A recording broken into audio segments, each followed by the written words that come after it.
in nomine veritatis mendacia efferimus. Hola a todos, bienvenidos a un episodio más del Escéptico Aséptico. En esta ocasión hablaremos de Newton, el científico y sus enemigos.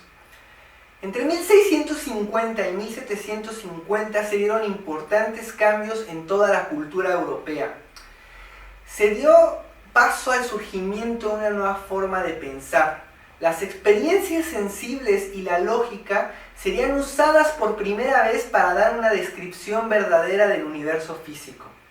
El lenguaje matemático se reveló como un instrumento milagrosamente adecuado para interpretar la naturaleza. Las antiguas opiniones de los filósofos, que eran cambiantes y no siempre coherentes, se dieron paso a las fórmulas de los físicos, los cuales eran capaces de ofrecer predicciones precisas de los fenómenos. Nos encontramos naturalmente en los albores de la ciencia moderna, en un momento en el que existía un fuerte empeño en acrecentar el conocimiento y en ayudar a dominar la naturaleza. Newton fue específicamente un hombre en medio de esta transición, por una parte científico, por otra parte un poco pseudocientífico. Of all the scientific minds in history, they put Beaker and a bow tie up against me. I'm a master, I discovered gravity. I drop rhymes like they're falling from an apple tree. You're no match for me, you got a bachelor's degree. I got a unit of force named after me. You want a battle, guy? That's a crazy notion. When I start flowing, I stay in motion. Where's Paul? Did you catch that? Or did it go too fast to attack? Perhaps it'd be better if I added in a bleep or a bloop or another wacky sound effect. I was born on Christmas, I'm God's gift. I unlocked the stars that you're dancing with. You waste time debating creationists while I create the science you explain to. El 25 de diciembre nació un personaje, un hombre muy importante para nuestra civilización. Me estoy refiriendo naturalmente a Newton, quien nació en la Navidad de 1642 y que murió el 20 de marzo de 1727. Sir Isaac Newton fue un filósofo naturalista, matemático, físico, astrónomo, teólogo y alquimista inglés, al cual se le considera como el prototipo del hombre culto de la Ilustración. Su padre murió 3 meses antes de que naciera, y a los 3 años, cuando cumplió 3 años, su madre se casó con otro hombre. Esto produjo en él una infancia horrible, ya que tenía muy malas relaciones con su padrastro. Sin embargo, a los 10 años el padrastro de Newton muere y le deja una herencia muy importante que le permitió estudiar en las mejores instituciones educativas de su tiempo, por ejemplo el Trinity College de Cambridge. Desde muy joven fue un pensador rebelde, que detestaba las enseñanzas de los antiguos como Aristóteles y que prefería las enseñanzas de pensadores más modernos como Galileo, Copérnico y Kepler. A los 22 años dio sus primeras contribuciones a las matemáticas, formulando algunas cuestiones como la identidad de Newton, el método de Newton y el teorema de los binomios. También a esa edad comenzó con el desarrollo del cálculo infinitesimal, lo cual lo llevaría, como veremos posteriormente, a una fuerte disputa con Leibniz. En el año de 1666 acontece el Annus Mirabilis de Newton, en el cual descubre que existe una fuerza que disminuye con el cuadrado de la distancia, igual que la intensidad de la luz. Me estoy refiriendo naturalmente a la gravedad. En 1669 se convirtió en profesor lucasiano de matemáticas en Cambridge, mientras que entre 1670 y 1672 se dedicó a la óptica, demostrando que la luz blanca en realidad está compuesta por un espectro de colores que puede ser visto con un prisma, como la portada del disco de Pink Floyd. Y también inventó el telescopio reflector. Mantuvo, debido a estas razones, una malísima relación con Hooke, y finalmente en 1687 publicó su Filosofia Naturalis Principia Mathematica. Every action has an equal and opposite reaction, except for when we both start rapping. I accelerated the minds of mankind to a higher plane of understanding, and I can't calculate the weight and the size and the shape of the shadow of the mind you're standing in. And I will leave you with a page from a book I wrote at half your age 3, but the integral speed dy from 0 to 1/6 the titles like a base E of the square root of 3 times the 64th power of 1. Why don't you pick on the brain your own size? We got a badass over here, plus I got your back. Nah, astrophysics black guy, hating planetary fly. By the way, the answer to your little calculation is I. As in I put the swag back in science, while Isaac Newton was lying and sticking daggers in Leibniz and hiding up inside his attic on some Harry Potter business. The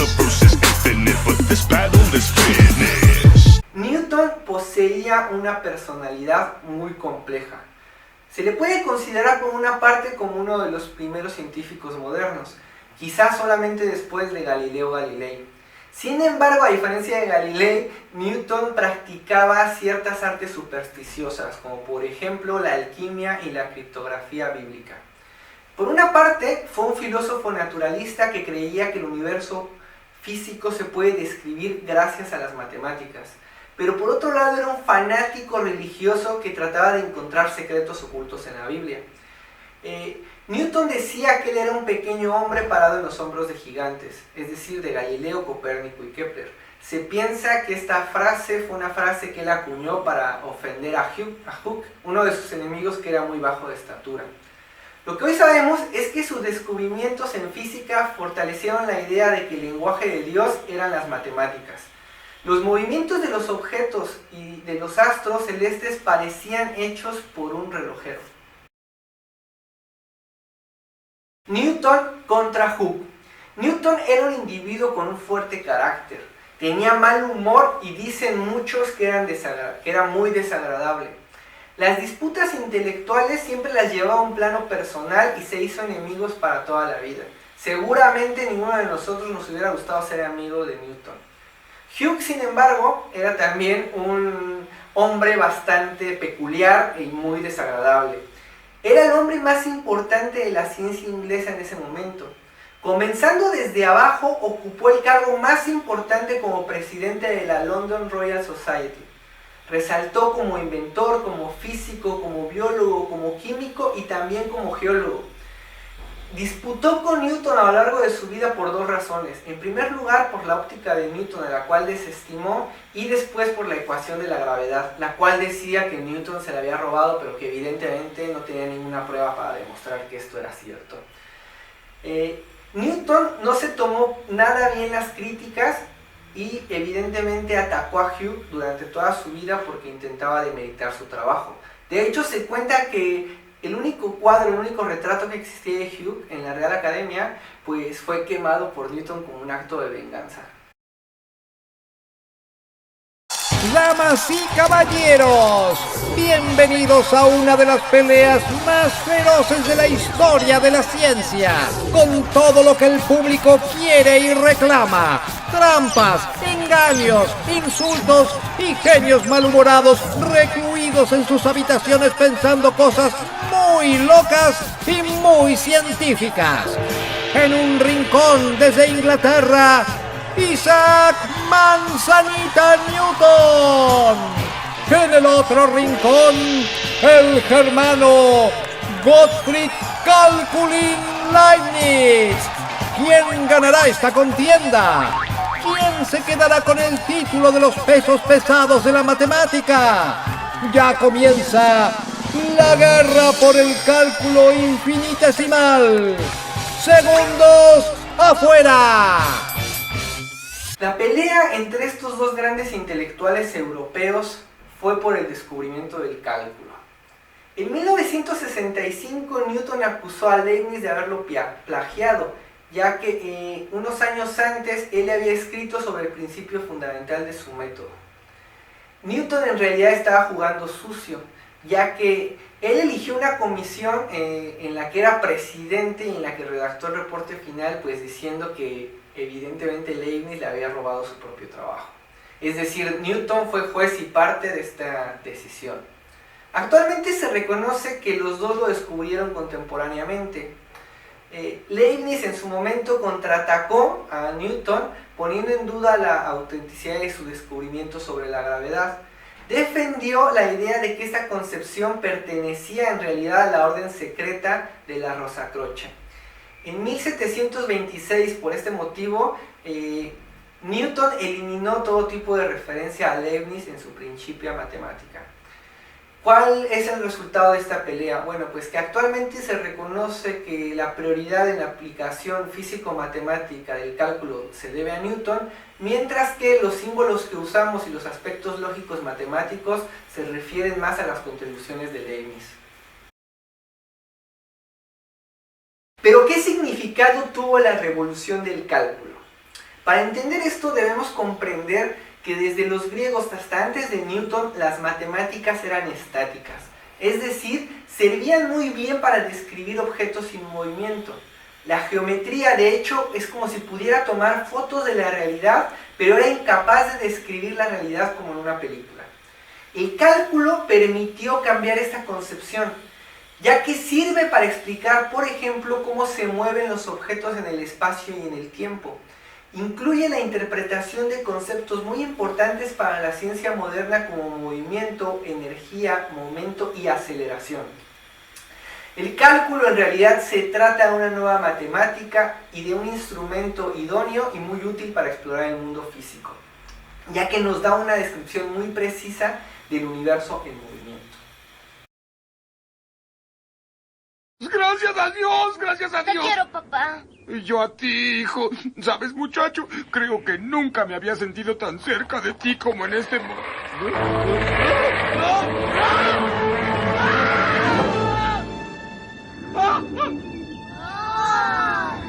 ¡Lo voy a lograr! ¡Lo voy a lograr! ¡Este es el mejor día de mi vida! ¡Soy el rey del mundo!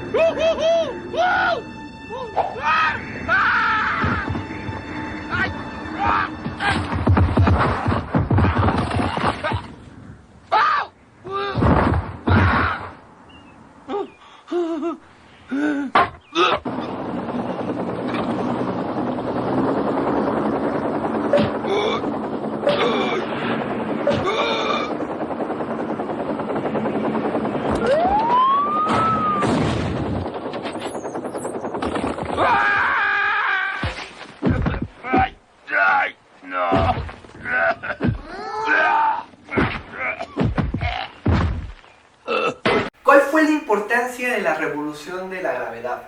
Antes de Newton se pensaba que los cuerpos que caen hacia el suelo y la manera en la que los astros se mueven en el cielo eran dos fenómenos completamente separados que no tenían absolutamente nada en común. En el mundo de la Tierra, pensaban los antiguos, privilegiaba una serie de reglas, una física que describía solamente una realidad imperfecta. Mientras que en el cielo, en el mundo extralunar, todo era perfecto y existía otra física. Newton se dio cuenta naturalmente que no se trataba de dos fenómenos separados, sino de dos fenómenos relacionados que tenían una misma causa, a la cual él llamó atracción gravitacional. Gracias a sus trabajos en cálculo y gracias a sus grandes habilidades matemáticas, él pudo formular una ecuación que permite entender cómo aumenta o disminuye esa fuerza.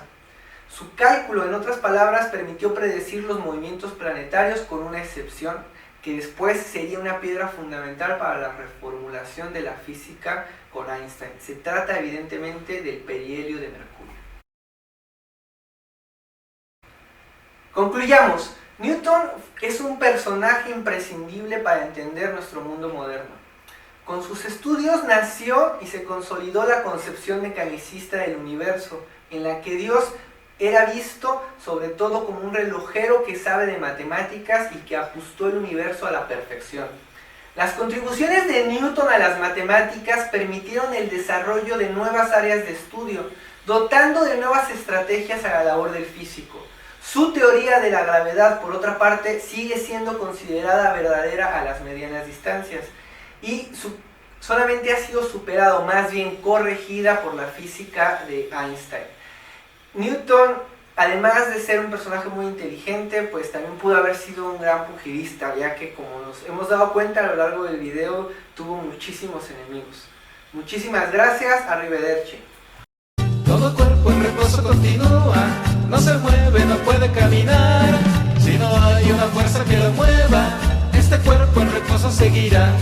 Y de Newton es esta ley primera, que en la escuela debemos estudiar.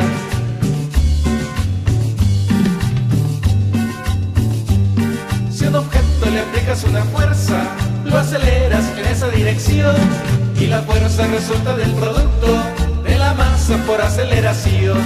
Y se llama segunda ley de Newton, fuerza es masa por aceleración.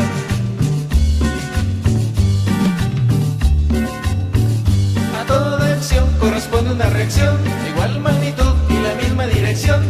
Y la reacción es en sentido contrario, a toda acción corresponde una reacción.